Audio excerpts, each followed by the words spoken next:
সঙ্গে সঙ্গে জীবন্ত পাথরের মূর্তি হয়ে গেল। আজও সে মূর্তি ওই জর্ডানে মৃত নদীর কিনারায় দাঁড়িয়ে আছে। ইউটিউবে সার্চ দেন, নেটে সার্চ দেন, কোনো পাবেন। আল্লাহু আকবার।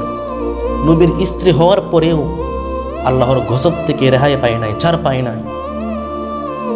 আজকে যারা বলেন আমার সন্তান আলেম হয়েছে, কি হয়েছে?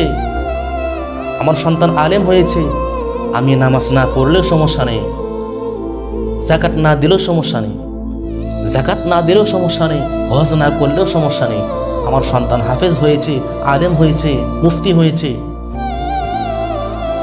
মৃত্যুর পর আমার সন্তানে দোয়া করবে, এই দোয়াতেই আমি পার পেয়ে যাব, আমার সন্তানই আমাকে জান্নাতে নিয়ে যাবে।